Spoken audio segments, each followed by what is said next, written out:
Bonjour à tous, je vais vous montrer maintenant comment passer commande depuis un trajet qui a été créé par un loco driver, un utilisateur qui souhaite proposer son trajet à ses amis, à ses proches, à sa famille, ainsi qu'à son producteur. Donc pour ça, là je prends la casquette du loco driver, je me rends tout simplement dans mes courses, dans le trajet que j'ai créé. D'accord? Donc ça c'est le tableau qui va rassembler les commandes de mon trajet. Et ici, il y a le lien URL de la course. Ce lien, quand je clique dessus, il se copie.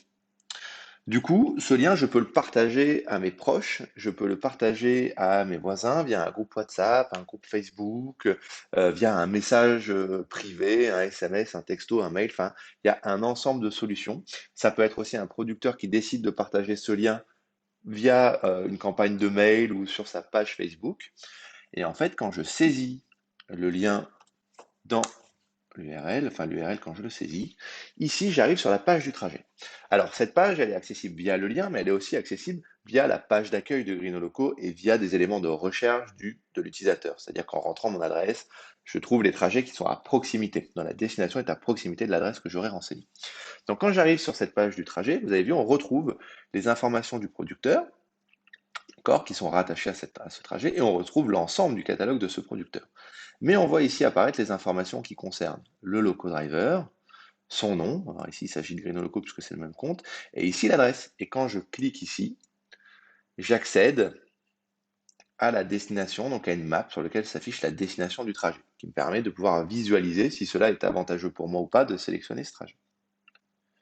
Je reviens ici. Donc qu'est-ce qui se passe? Ici je vois encore les informations.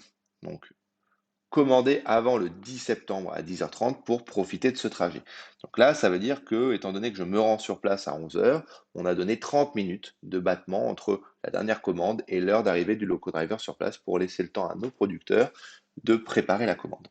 Donc maintenant, en fait, que je suis sur cette course-là, le parcours est le même que si j'avais commandé directement sur la boutique du producteur, à l'exception d'un truc que je vais vous montrer.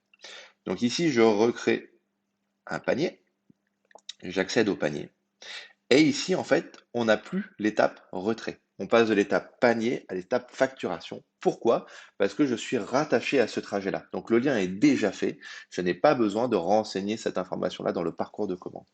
En revanche, si je désire changer de trajet parce que celui-ci finalement ne me correspond pas et j'ai fait une erreur, eh ben voilà. Ici, il y a une petite information. Vous avez déjà commencé une course avec un loco driver. Voulez-vous l'annuler? À partir du moment où je clique sur ce bouton-là, sur voulez-vous l'annuler, le lien se coupe et je peux sélectionner un autre trajet ou sélectionner un autre mode de retrait. À partir du moment où ce trajet me correspond, je clique sur continuer. Je renseigne les informations de facturation et je procède au paiement. Et là, à ce moment-là, mon loco driver reçoit une notification et il doit accepter ou bien refuser la course, enfin la commande dans sa course. Et une fois l'acceptation de la commande, mon producteur sera notifié qu'il a une nouvelle commande à préparer avec le jour et les informations de contact. Voilà, je vous dis à bientôt pour une prochaine vidéo. Au revoir.